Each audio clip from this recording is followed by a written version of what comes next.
So in this tutorial, I'm going to take what I produced in the last tutorial, which is the isochrone map of which stations in Queens Community District 4 are walkable within 5 minutes. And I'm going to build it out a little bit as a profile of the district with a scale bar, with some labels, and with an inset map where I show a reference of where Queens Community District 4 is within all of New York City. I'm going to try putting some station name labels on the map for reference points. So I'll open up the CD4 subway stations layer, go to the labels menu, select single labels, and I'm going to use this stop name, which is one of the attributes as the label. So if I just click apply from there, they'll show up as black and a little hard to read against the dark background. So I'll change the font color to white, and I'll also make this semi-bold. And then the positioning can be tricky, but I'll make a couple of edits to the placement. Usually this just requires a bunch of trial and error. So in this case, I'm going to do offset from point. I'll put them below the center and 3 millimeters of offset. So I'll try that. Some of the labels have disappeared, but if I decrease the text size a little bit, now most of them fit and reappear. So I'll keep that for now. I'm going to open up the print layout and start a new one. I will draw in a new map. And I'd like it slightly more zoomed in, so I'll go back to the main window, zoom in a little bit more, and then back to the print layout, use the set map extent to match main canvas extent button to change the map extent in the print layout where I'd like it.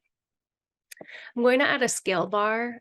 There are, I'd say in most cases, I don't add scale bars to my maps, but in this case, we're looking at walkability at a neighborhood level.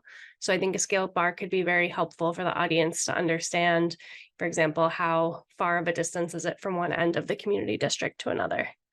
So I'll draw that in here. It's going to, by default, come up in feet. So I will change that to miles. And then it's at 0.5 miles with 2 segments. So I'm going to change the fixed width here to 1 unit, and then that will give me a 2-mile scale bar. Now I'm going to add in my inset map, which is going to show where this community district is located in New York City. So first I'll click on map 1, and I'm going to lock everything by clicking this lock layers, lock styles, and I'll click the lock measure up here as well.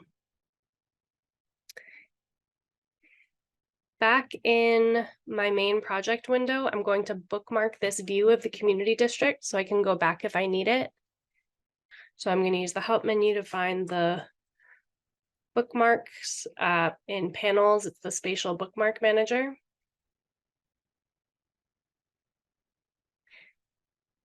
And so now I'll create a new spatial bookmark with this button.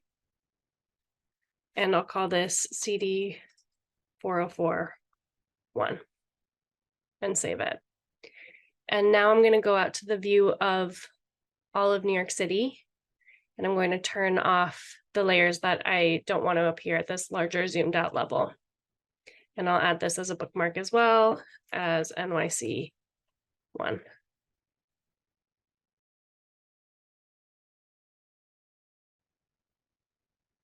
So now back here, I'm going to draw my map of all of New York City.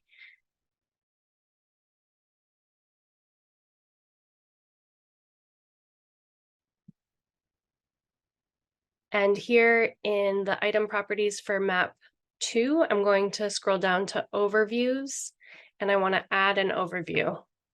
The overview that I want will be map 1.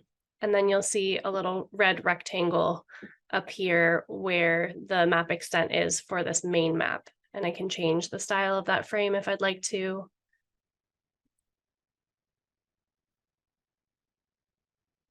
I can try to make it stand out a little bit more.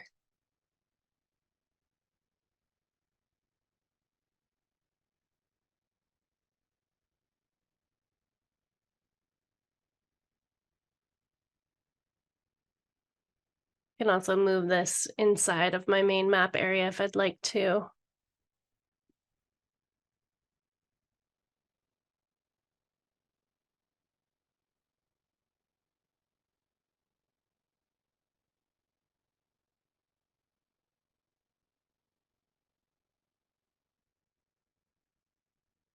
And then I can export this as a PDF from here. I'm going to go back in and lock everything and then go to export as PDF.